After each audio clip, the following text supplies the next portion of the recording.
What if I told you you could build muscle and get stronger after 50 without lifting heavy weights? If you have arthritis, joint pain, or are recovering from an injury or surgery, traditional strength training may not be an option. But there's a safe and science-backed way that you can build muscle using only a fraction of the weight that you would need with traditional strength training. That method is called blood flow restriction training, or BFR training for short. And in this video, I'll explain what it is, what science says about it specifically for people over 50, and how you can implement it to build muscle safely. Let's dive in. So first of all, what is blood flow restriction training?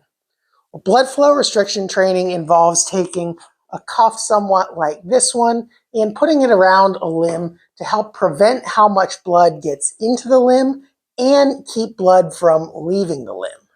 This creates a low oxygen state, which allows you to build muscle and gain strength using only 20 to 30% of your one repetition maximum. So how does blood flow restriction training work? Well, again, when you put that cuff around the limb, it decreases how much blood can get into the limb, which creates a low oxygen state. Normally, your nervous system recruits slow twitch muscle fibers for low force activities like walking or lifting light weights. But when oxygen is limited, it recruits more fast twitch fibers, the ones with the greatest growth potential.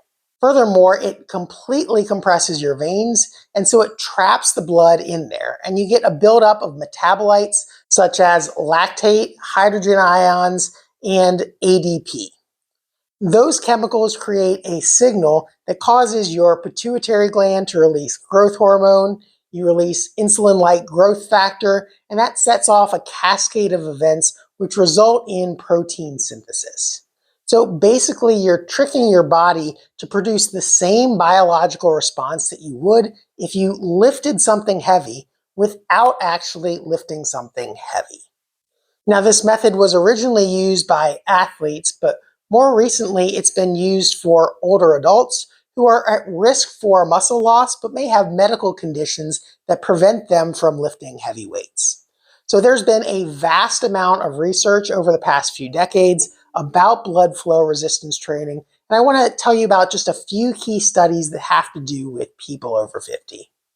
In one systematic review of 14 different randomized controlled trials of older adults with sarcopenia, they found that blood flow restriction training was equally as effective as lifting heavy for building muscle mass. However, lifting heavy built a little bit more strength than blood flow restriction training.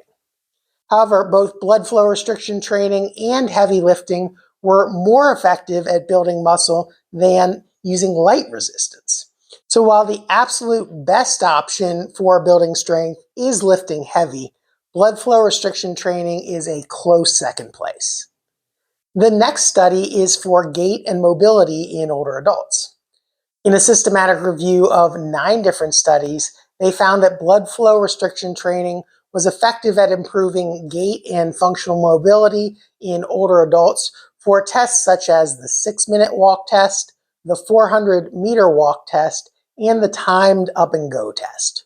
It didn't improve absolute gait speed, which is normally measured over a shorter distance such as 10 meters. And then the final study that I want to point out spread the age group down to people over 50, and there were 30 studies finding that blood flow restriction training was helpful for improving muscle hypertrophy, meaning muscle size, muscle strength, and physical performance. So there is a lot of research backing blood flow restriction training. So how do you actually do it? Well, I'm going to show a video of myself doing blood flow restriction training so you can see what a session actually looks like while I describe it. But the typical strength training protocol involves using a 60 to 80% limb occlusion pressure for your lower extremities. That means 60 to 80% of the pressure that it would take to completely cut off blood flow. So what that means is you're not completely shutting down your blood flow, you're just limiting how much blood gets into the limb, but again, it keeps the blood from leaving. So by the time you're done with the entire workout, you have a lot of blood that has accumulated within the tissues. Now, in a typical protocol, you would use a weight that is 20 to 30% of the 1 repetition maximum, or the maximum amount of weight that you could lift one time. The weight that I'm using in the video is about 25% of my 1 repetition maximum. Then you would do 4 sets. On the first set, you do 30 repetitions, again with a very light weight. What that does is gets more blood into the limb quickly.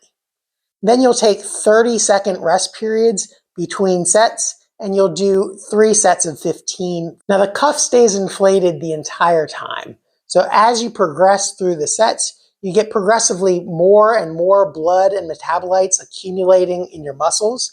And so by the time you're done, your legs feel really tired. So blood flow restriction training uses light weights, but it's not easy. You feel like you've had a really good workout by the time that you're done. Now, I'm doing squats in the video, but you can use any type of leg exercise with this type of training. You could do body weight squats, you could do band exercises, you could do leg extensions sitting in a chair, you could do leg press if you're doing them at a gym.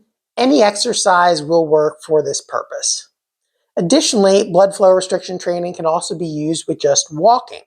With walking, you'd use a slightly lighter pressure, so 45 to 60% of the total limb occlusion pressure, and then you do that for 10 to 20 minutes.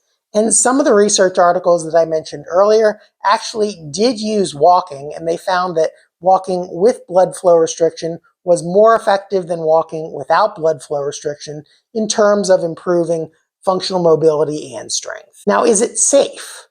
On the surface, cutting off blood flow kind of sounds like a bad idea.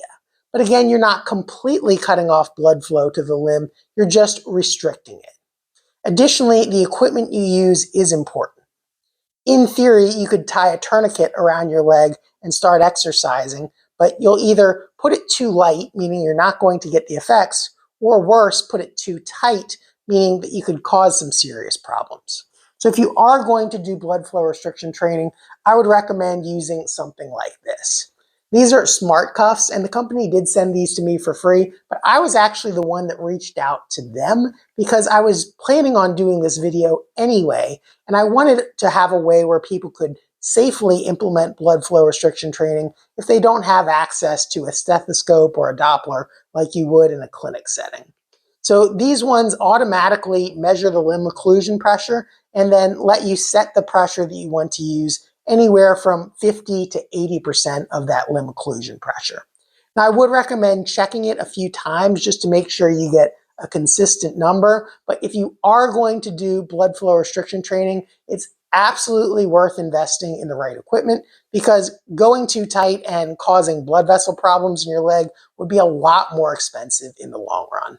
Now, there are some people who should take precautions before using blood flow restriction training, especially if you have uncontrolled high blood pressure, if you've had a history of blood clots or DVTs, or if you've had a recent surgery, or if you have active cancer. You should talk to your doctor before doing blood flow restriction training. In many of the studies, people did have other medical issues going on, so those aren't absolute contraindications. They're just precautions to ask your doctor about. So that was the information about blood flow restriction training. It is a great option for people who don't have the option of lifting heavy to maintain muscle and build strength. If you'd like to check out these cuffs, I'll put a link down in the description below. And if you found this video helpful, make sure to give it a like and subscribe to the channel so you get notified of my future tips. Thanks for watching, and I'll see you in the next one.